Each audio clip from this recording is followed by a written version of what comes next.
de la résurrection.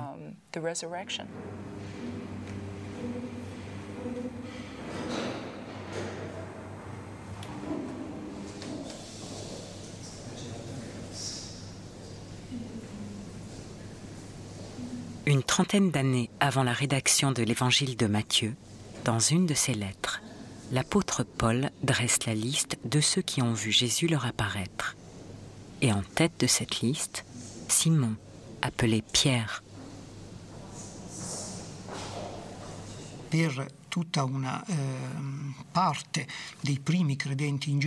Pour toute une part des premiers croyants, Pierre était le premier à qui Jésus ressuscité était apparu. Être le premier à voir Jésus ressuscité donnait une autorité spéciale à la personne qui avait bénéficié de l'apparition.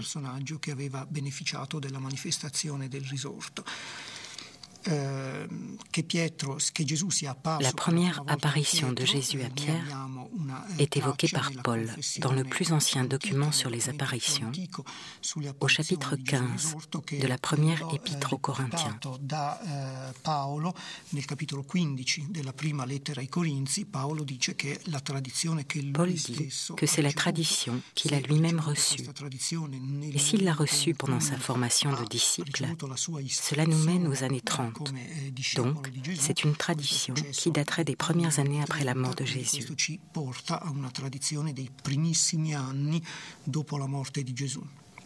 Et puis là, Paul sans doute cite un petit credo, un petit texte liturgique antérieur, on ne sait pas s'il vient d'Antioche, ce qui est vraisemblable, ou même de Jérusalem, à savoir que Christ est mort pour nos péchés selon les Écritures, qu'il a été enseveli, qu'il est ressuscité le troisième jour selon les Écritures, qu'il est apparu à Céphas, ensuite aux 12, ensuite il est apparu à plus de 500 frères à la fois, desquels la plupart restent, c'est-à-dire sont vivants jusqu'à maintenant, mais dont certains se sont endormis, c'est-à-dire sont morts. Ensuite il est apparu à Jacques, et ensuite à tous les apôtres, et finalement il m'est apparu à moi comme à l'avorton ou à un avorton. Ah ben oui, c'est le dernier de la liste des apôtres et des disciples auxquels le Christ est apparu. Là, j'emploie le terme Christ parce que c'est une apparition dans le contexte et donc c'est Jésus le ressuscité. Donc là, j'emploie les termes qui sont utilisés par les auteurs. Parce que là, je suis obligée de dire ce que disent les auteurs. S'il y a eu apparition ou pas, c'est autre chose. L'historien, encore une fois, ne s'intéresse pas. Ne peut pas se prononcer sur des faits hors du champ naturel des événements. Donc, l'historien ne peut pas dire c'est vrai ou c'est faux. Il peut dire simplement ce que disent les auteurs, et c'est tout. Donc je dirais, on a ici une liste qui associe toutes sortes de gens. Alors maintenant, est-ce que c'est simplement un constat qui était là à Pâques et qui n'y était pas? Est-ce que c'est une liste officielle? Si on pose la question, une liste officielle, qui l'aurait décidé, n'est-ce pas? Et on voit bien dans la pluralité qu'on a ici que ça peut être aucune liste officielle, n'est-ce pas? C'est une liste qui essaye d'additionner les autorités qui ont été témoins de l'événement de Pâques. Et comme autorité, on donne Pierre, les 12, Jacques, etc., puis on donne les 500 pour avoir un argument quantitatif. Mais donc, on signale les gens qui étaient là. Évidemment, une des grandes énigmes historiques, c'est de se dire qu'est-ce qui s'est passé? Qu'est-ce que ça veut dire, cette formule ophte? Il s'est fait voir, n'est-ce pas? Il a été vu, il s'est fait voir. Alors, on se pose la question, personne ne sait. Ce qu'on peut simplement constater, ce sont les effets, à savoir le fait que cet événement ou cette expérience est représentée d'une part par cette confession de foi, mais ensuite par presque l'ensemble du Nouveau Testament, comme le point de départ du christianisme. Ce qui s'est passé, je crois qu'on ne peut pas en dire grand-chose, mais visiblement, l'effet est que le christianisme est constitué par cet événement. Cet événement, ou cette expérience, la première apparition du ressuscité dont il aurait été témoin, distingue Pierre de tous les autres disciples. Dès lors, il semble intronisé comme le successeur de Jésus et le chef de l'Église. Now, when Jesus came into the district of Caesarea Philippi, he asked his disciples, "Who do people say that the Son of Man is?" And they said, "Some say John the Baptist, but others Elijah, and still others Jeremiah or one of the prophets."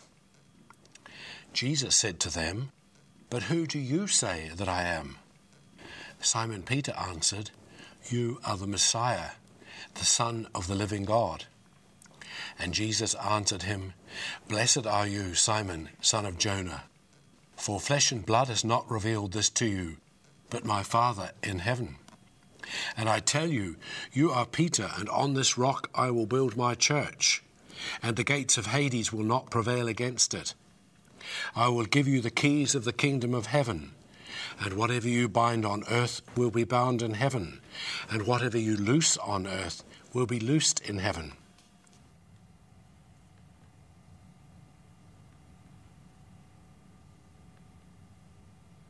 Reste à savoir si cette parole remonte au Jésus de l'histoire. Je n'en suis pas absolument convaincu pour ma part. Elle pourrait aussi remonter au tout premier temps de l'Église primitive de Jérusalem et à un moment où Pierre est effectivement le représentant par excellence de la communauté. Si une pareille parole avait été dite par Jésus de Nazareth, peut-on penser que Marc et Luc l'aient passée sous silence?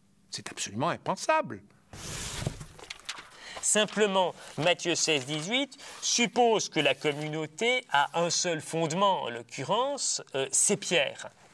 Et donc, quand Jésus dit à Pierre, je te dis, à Simon en l'occurrence, je te dis que tu es Pierre et sur cette pierre je bâtirai mon église et les portes de l'Hadès ne prévaudront point contre elle, il fait, selon moi, référence à des représentations juives qui sont bien attestées, au terme de laquelle le temple de Jérusalem reposait sur une pierre qui était une pierre cosmique, qu'on appelle l'Eben Shetiyah, et cette pierre cosmique était censée représenter le lieu où étaient mis en communication le ciel et la terre, dans la mesure où le temple était le lieu où Dieu censé habiter au ciel, venait visiter la terre.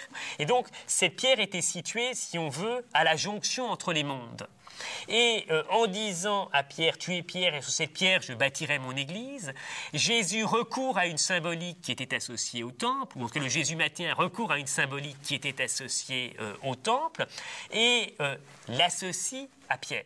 Il y a évidemment ce passage de l'évangile de Matthieu qui peut-être évidemment correspond à un certain rôle de Pierre dans la communauté de Matthieu. C'était la figure de proue, c'était le garant, si vous voulez, un peu comme les disciples que Jésus aimait dans l'évangile de Jean. Mais enfin, il y a tout de même, il a exercé, je dirais, ou occupé une certaine position prééminente déjà du vivant de Jésus, je pense. Difficile de l'évacuer complètement. Et cette position l'a avantagé par la suite. La formule de l'évangile de Matthieu a consacré l'image de Pierre recevant les clés du royaume. Or, dans les autres évangiles, son portrait n'est pas toujours aussi flatteur. Pierre, j'ai tendance à considérer que le portrait qui en est brossé tant dans les évangiles que dans les actes, et même dans l'épître aux Galates, est un portrait relativement homogène. C'est-à-dire qu'on a affaire à un personnage qui est à la fois un fonceur et un gaffeur, si l'on veut, et à la fois quelqu'un qui est prêt aux plus grands élans et qui, après avoir été prêt à ces plus grands élans, peut se tromper assez lourdement. Et ce, à tout moment. C'est très frappant. Le personnage de Pierre est le porte-parole des 12 disciples, mais il n'est pas mieux traité qu'eux. C'est même le modèle de celui qui a du mal à comprendre le mystère de Jésus. Pierre ne comprend ni ses paroles, ni les annonces de la Passion. Annonces qui évidemment font partie du travail rédactionnel de l'évangéliste Marc. Je ne dis pas que c'est historique, mais l'important c'est que Pierre soit montré comme incapable de les comprendre. Pierre est même celui qui renie 3 fois Jésus, ce qui ensuite pose le problème de sa légitimité. Le problème est résolu différemment selon les sources. Dans l'évangile de Jean, par exemple au chapitre 21, par 3 fois Jésus appelle Pierre, et par 3 fois Pierre lui dit qu'il l'aime. C'est une manière de récupérer la figure de Pierre. Là, c'est extrêmement curieux, puisque Pierre est à la fois le disciple qui renie Jésus, ou à qui on fait renier Jésus, le personnage qui doute, le personnage impulsif qui se fait remettre en place par Jésus, et dans Matthieu, le personnage à qui sont promises les clés du royaume. Autrement dit, un personnage complexe, qui est à la fois un humain impulsif, enthousiaste et maladroit, et d'autre part, celui à qui une tâche spéciale est confiée.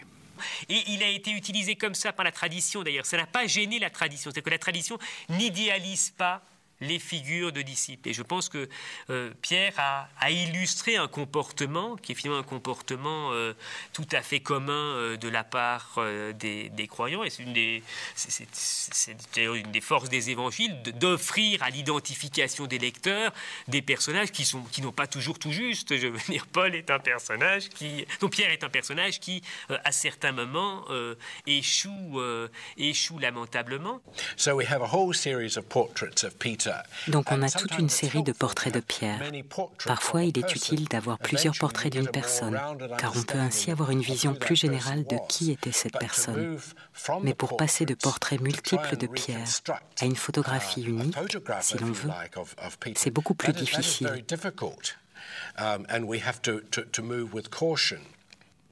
Une vie de Pierre, on ne peut pas l'écrire.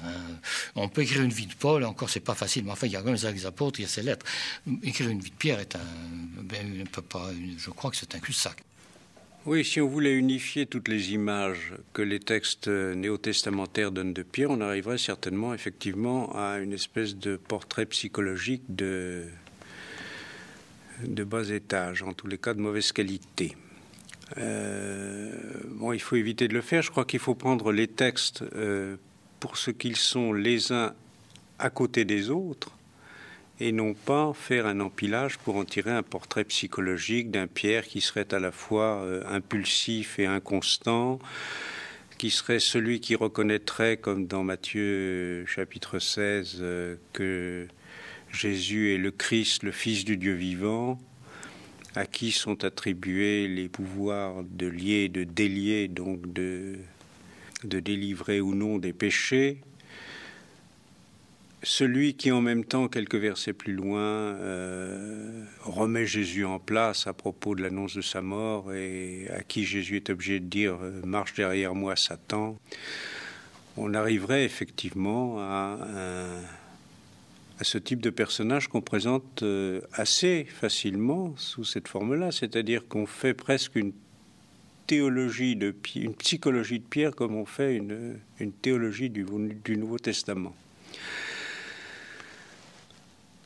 Or, si l'on prend tous les personnages, les grands personnages vraiment représentatifs, on s'aperçoit que Pierre, que Paul, que Jacques le frère, que Jean sont des personnages, j'allais dire, emblématiques, mais qui ne sont pas de la même façon emblématiques selon qu'il s'agit de l'Évangile, selon qu'il s'agit des Actes, selon qu'il s'agit d'une épître paulinienne, par exemple.